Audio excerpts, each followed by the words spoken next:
3 दिन बाद आपका आंसर की आ गया। कितना दिन बाद? 3 दिन बाद। जो आपको डेट काउंट करना है, ये जो लास्ट एग्जाम आपका हुआ है, नॉर्मलाइजेशन क्या होता है, क्योंकि जिनका मार्क्स कम होगा, अगर शिफ्ट हार्ड आ गई तो उनका जो नंबर है वो फार्मूले के माध्यम से घटाया बढ़ाया जाता है। तो जो आपका रिजल्ट आएगा वो क्या है, 20 नंबर से कोई वैल्यू नहीं रहेगी। आपका जो मेन वैल्यू रहेगा वो रैंक संबंधित रहने वाला है। अच्छा, रैंक जितना कम रहेगा उतना जल्दी आप। कुछ ख्वाब है जो मैं आसमां से दूर चाहता हूँ, कुछ ख्वाब है जो मैं आसमां से दूर चाहता हूँ, जिंदगी भले ही गुमनाम सही पर मैं मौत मशहूर चाहता हूँ।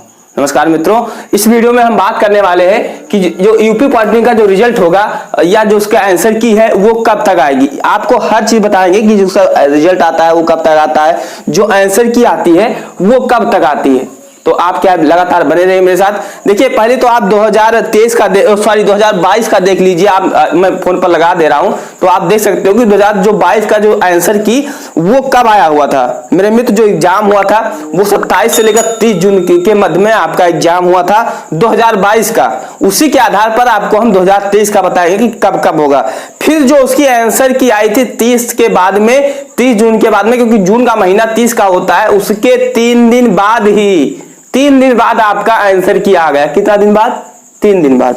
लेकिन फिर जो आपका फाइनल रिजल्ट आया वो 18 तारीख को आया। फाइनल रिजल्ट में आपका मार्क्स होता है, आपका रैंक कार्ड होता है, वो चीज आगे हम समझेंगे। तो आप समझ लीजिए, 3 दिन बाद आंसर की और एग्जाम के, और उसके 18 दिन बाद क्या आपका फाइनल रिजल्ट। तो इसी चीज पर क्या है हम अच्छे से समझने वाले हैं। देखिए, उसके पहले मैं आपको थोड़ा सा बताना चाहूंगा, जब पेपर आपका ऑफलाइन होता था तो रिजल्ट आने में वो मार्कशीट के माध्यम से होता था। वो मार्कशीट चेक होती थी, महीना डेढ़ महीना लग जाता था, उसमें बहुत सारा समय निकल जाता था। लेकिन एक चीज और बता दूं, उस समय जो आपका एग्जाम होता था वो अप्रैल में होता था। 2018 में जब मैंने एग्जाम दिया हुआ था तो क्या है, मैंने 24 अप्रैल को एग्जाम दिया हुआ था। तो अब की चीजें बहुत बदल गई हैं। देखिए, अगर हम बात करें 2023 के बारे में, पिछले रिकॉर्डों को देखते हुए, चाहे आप 20 से आपका लगातार ऑनलाइन एग्जाम हो रहा है, तो जो आपका आंसर की आ रहा है मेरे मित्र वो क्या है, 3 दिन, 4 दिन, 5 दिन, मैक्सिमम 6 दिन, मैक्सिमम 6 दिन, बस बहुत हो गया तो 1 हफ्ता। देखिए, जो आपका एग्जाम चल रहा है वो 2 तारीख से लेकर और ये 6 तारीख तक, 5 यानी 6/8/2023 तक आपका जो एग्जाम है वो क्या है, चलने वाला है। यानी 5 दिनों में 15 पालियों में आपका अलग अलग शिफ्टों में आपका जो एग्जाम होगा वो कंडक्ट कराया जाएगा। तो जो इन सभी का रिजल्ट है वो 6 तारीख के बाद में ही आएगा। ऐसा नहीं है कि जो हमारे मेरे मित्र क्या जो फर्स्ट पाली में 2 तारीख को दे दिए तो उनका रिजल्ट 2 दिन बाद आ जाएगा, ऐसा नहीं है। जो आपको डेट काउंट करना है, ये जो लास्ट एग्जाम आपका हुआ है उस दिन से काउंट करना है।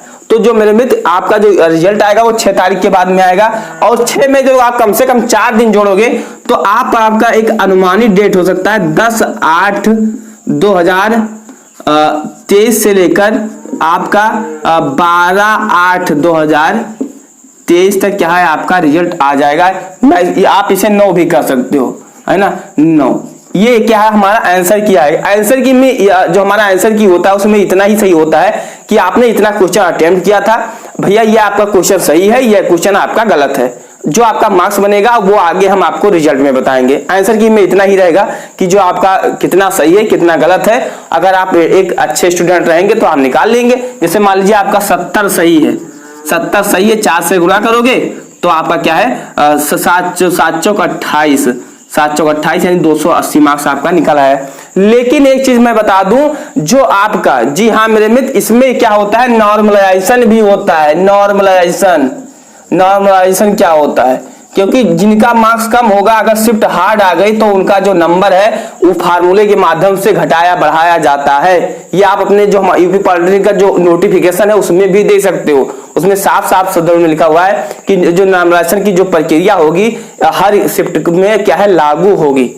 तो ठीक जी, अब देखिए, अब बात करते हैं जो आपका रिजल्ट आएगा वो कब तक आएगा। जैसा कि आप देख सकते हो कि आंसर की आने के बाद में कम से कम 15 दिन का समय लगता है।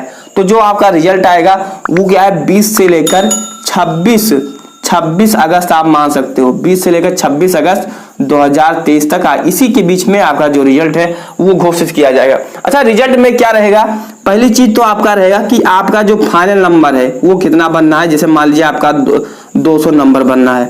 फिर क्या है, आपका रैंक कितना बनना है, आपका रैंक कितना बनना है, आपका रा स्कोर कितना था। रा का मतलब होता है कि जो आपका रॉ स्कोर मतलब जैसे मान लीजिए आपका रहा हो 180 रहा हो, रॉ स्कोर होता है आपने जितना सही किया था वो आपका रॉ स्कोर होता है, लेकिन जो फाइनल स्कोर होता है वो नॉर्मलाइजेशन के बाद ही पता हो पाता है। अच्छा, तो आप ये समझिए कि इतना चीज आपके फाइनल रिजल्ट में रहने वाला है।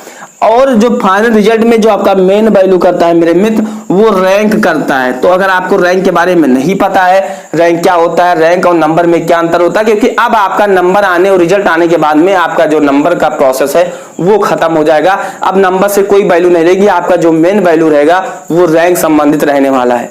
तो आपके मन में ये चीजें बैठ जानी चाहिए कि अच्छा, रैंक जितना कम रहेगा उतना जल्दी आपको कॉलेज मिलेगा। नेक्स्ट हम बात करते हैं, प्लीज जाकर आप उस वीडियो को देख लीजिए जो हमने रैंक संबंधित वीडियो बनाया हुआ है। तो नॉर्मलाइजेशन में क्या होता है, जैसे मान लीजिए कोई शिफ्ट हार्ड आ गई, कोई शिफ्ट टफ आ गई, कोई हार्ड आ गई, कोई इजी आ गई, तो उसी चीज को क्या है, इक्वल किया जाता है, बराबर में लाने की कोशिश किया जाता है। जैसे अगर हम बात करते हैं, जैसे मान लीजिए कि 3 तारीख में क्या हुआ, 3 शिफ्टों में एग्जाम करवाया गया, फर्स्ट, सेकेंड एंड थर्ड, है ना। आप देखोगे कि जब जो आपका फर्स्ट शिफ्ट था उसमें न्यूमेरिकल ज्यादा आ गया, तो क्वेश्चन टफ पूछे गए या मैथ के क्वेश्चन टफ पूछ लिए गए, तो इनका मार्क्स होगा वो ये क्या है, बढ़ जाएगा। अच्छा, जिनका क्या है बहुत ज्यादा क्या है इजी था, उनका थोड़ा बढ़ेगा। जिनका अब जैसे मान लीजिए थर्ड शिफ्ट वालों का बहुत टफ था, तो इनका क्या है और ज्यादा बढ़ जाएगा। इनका मान लीजिए 10 नंबर बढ़ रहा है तो इनका 2 ही बढ़ेगा, तो इनका 5 बढ़ेगा। बढ़ता सबका है, लेकिन अगर मान लीजिए शिफ्ट आपकी बहुत इजी आ गई तो आपका एक आध नंबर घट भी जाता है। नॉर्मलाइजेशन का मतलब ये होता है हर शिफ्टों के एग्जाम को इक्वल लाना, क्योंकि बच्चों को जैसे ऐसा तो है नहीं कि सभी बच्चों को एक ही शिफ्ट में बैठा सकते हैं, ऐसा तो हो नहीं सकता है, लेकिन अलग अलग शिफ्ट में करवाते हैं, तो हर चीज में नॉर्मलाइजेशन की प्रक्रिया लागू होती है। नॉर्मलाइजेशन का फायदा सबको मिलेगा, सबका जो मार्क्स है सबका बढ़ेगा, कुछ ही मार्क्स बढ़ेगा लेकिन 100% बढ़ेगा, 10-20 मार्क्स ही बढ़ेंगे लेकिन जरूर बढ़ेंगे। तो आपके मन में डाउट नहीं होना चाहिए। और जो आपका रिजल्ट है, फाइनल रिजल्ट है, नॉर्मलाइजेशन होगा, सबका होगा। नेक्स्ट वीडियो में मैं आपको बताऊंगा कि जो पॉलिटेक्निक की जो काउंसलिंग होती है कैसे होती है, क्या क्या डॉक्यूमेंट्स लगते हैं, जो काउंसलिंग होगी वो कब से स्टार्ट होगी, हर चीज आपको हम बताएंगे।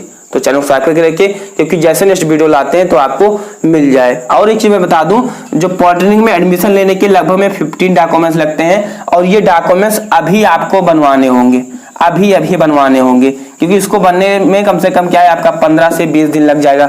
अच्छा, ये और आप लोग पूछोगे कि काउंसलिंग कब से स्टार्ट होगा या आपका जो एडमिशन होगा कब से स्टार्ट होगा, तो इसी में क्या है, आप मान लीजिए फर्स्ट राउंड की काउंसलिंग 1 वीक आप इसमें ऐड कर लीजिएगा, उसके नेक्स्ट उसके 2 दिन बाद से क्या है आपका एडमिशन हो जाएगा।